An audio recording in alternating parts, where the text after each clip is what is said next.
I've always been the responsible person in my family, taking care of my entire family, my extended family.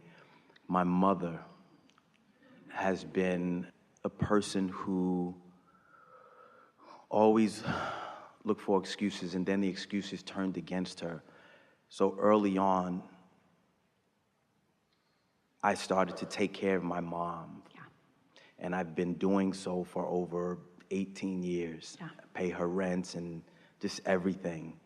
And when I allowed myself to be pulled towards the other direction with my family and the circumstances,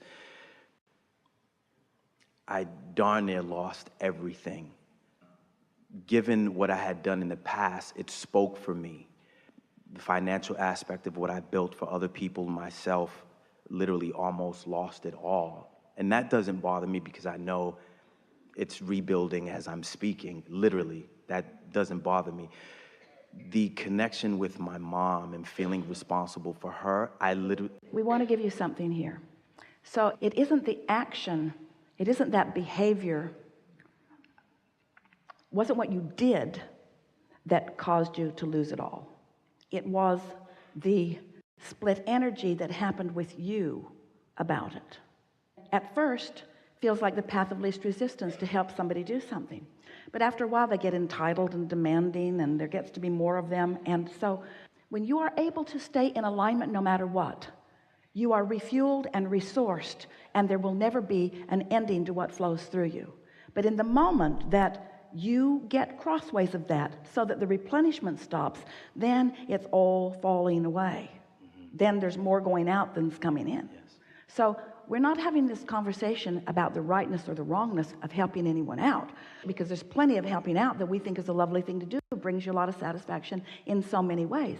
It's the replenishing of the supply that is mandatory, that is critical, that matters. And so it's not about what you should do that's different. It's that you've got to find a way to feel about it.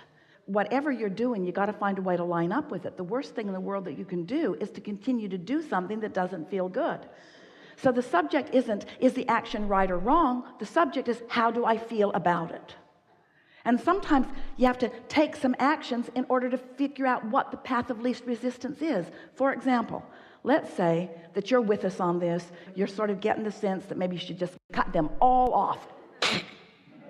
Too many people demanding too much from you, so just cut them all off. And so now the rent isn't paid. Is that the path of least resistance? We don't think so. We don't think somebody not being able to pay the rent is what you were looking for. If you care about how you feel, and you're just saying, from where I stand, which is the only place that you can be, from where I stand, what is the path of least resistance? And eventually you'll get all the way, but at first it's pay the rent or don't pay the rent. Well, you're going to pay the rent. You're going to pay the rent. Meet this demand or don't meet this demand. Well, maybe the demand not so much. In other words, you just get so you sort it out. But eventually you'll find yourself in alignment with what you're doing, because you got to be. What you want to say to everyone is, I love you so much, but I will not give up my alignment for you. And they'll say, well, we're not asking you to give up your alignment. Just do what we need you to do and stay in alignment. And what you're really saying to them is, that's what I'm trying to do. I'm trying to work this out so that I can be true to who I am. And being true to who you are is uplifting others. It's empowering them. And so sometimes you can go along for a while before you realize you've crossed the line. You're no longer empowering them. You have developed dependencies. You are depriving them. You are insulting them of their own resources. All you ever intended to be was an example of someone who could line up, not somebody who lined up and provided for everybody else. You see? And sometimes it's gone so far that you're not going to teach them, and you don't want them to starve, and you're going to keep doing what you're doing because that's the path of least resistance. But it's your path of least resistance. It's something that you've decided, not something that's being demanded of you. And can you feel the difference? Yes. Oh, yeah, you can. Oh, yeah. So now we interrupted you.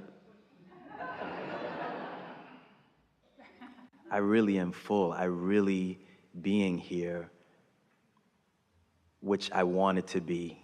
Yeah. And I knew that I would be. Yeah. and it happened, and I'm thankful to Abraham. I'm thankful for Esther being the vehicle. I really am thankful. Yeah.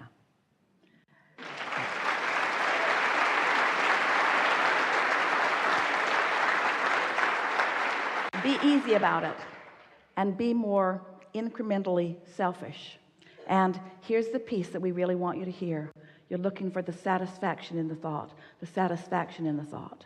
And so just like your dreams were satisfying, if this thought about something that somebody wants you to do isn't satisfying, find a way to make it satisfying or don't do it. Thank you. Yeah, really good. Yeah, really good.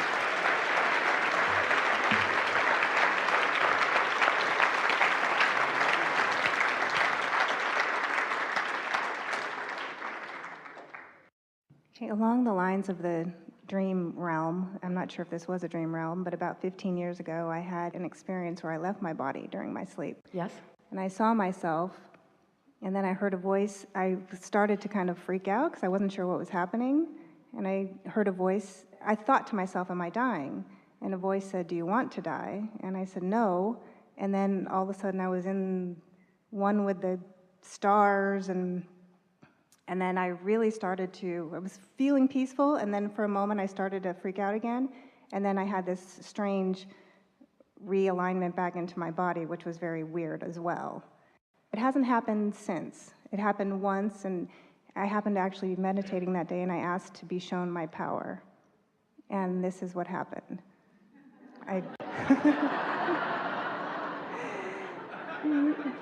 And your question is?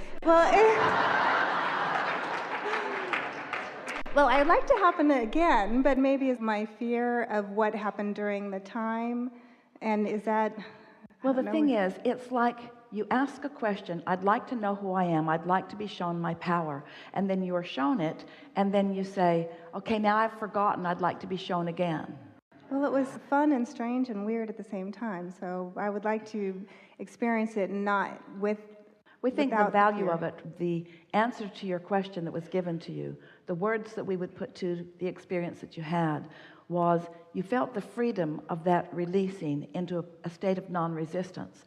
You then, through the power of your mind, introduced resistance to it anyway, which made it feel a little weird and uncomfortable. Then you were clear about it and enjoyed it a little bit. Then you added weirdness to it as you worried about it.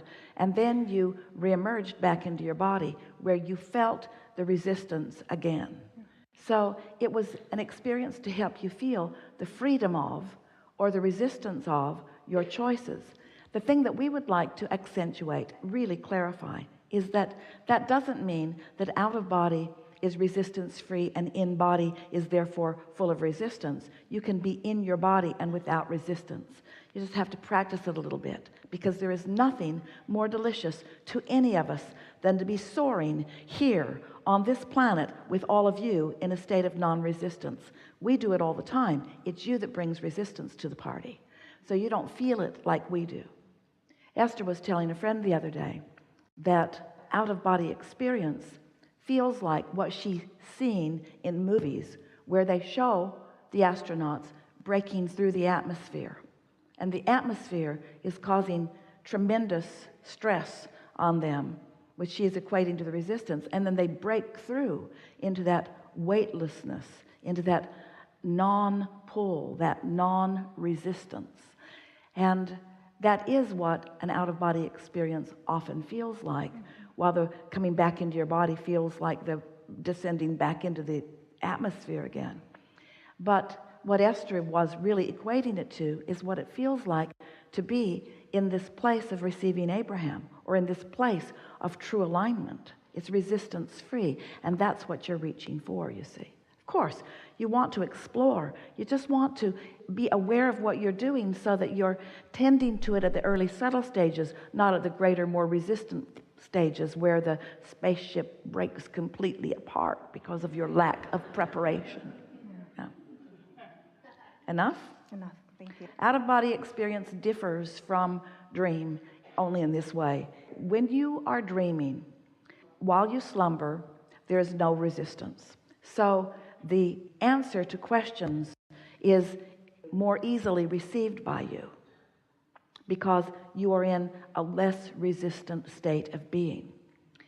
But because you are unconscious and the download is happening all at once, the interpretation of the dream then is from the framework of the state of being you're in when you wake up. In other words, you go to bed, you're worried about something. When you wake up, you often step right back into the same vibration. So there is a translation problem that often clouds and makes dreams sort of a mystery, where in an out-of-body experience, in order for you to accomplish it, you were in alignment and you were in conscious awake state. So the experience that you had is coming to a consciously awake person who then is applying resistance or not and aware of what that feels like. Out-of-body experiences are really good indicators of what you've got going on vibrationally. First of all, you don't accomplish one unless you're in the vicinity of non-resistance.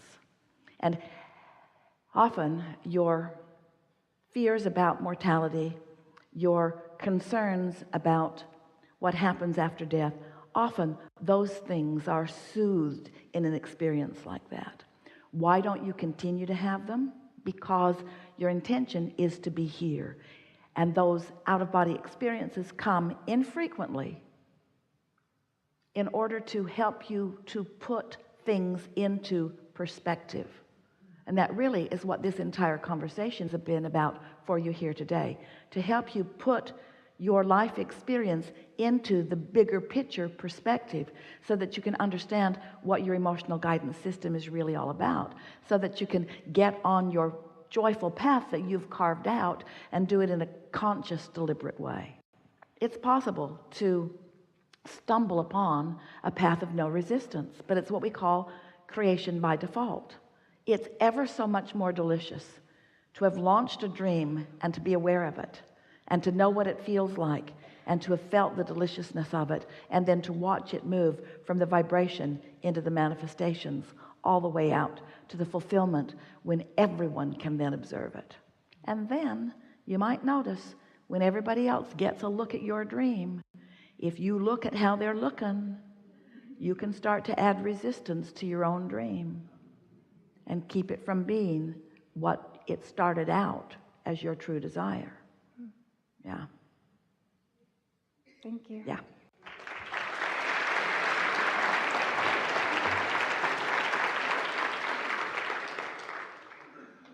We have enjoyed this interaction more than words can explain.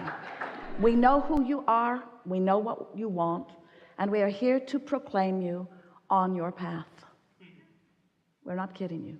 You're on your path. You're not always going to be, because things happen, but you're never again going to step off of it without knowing.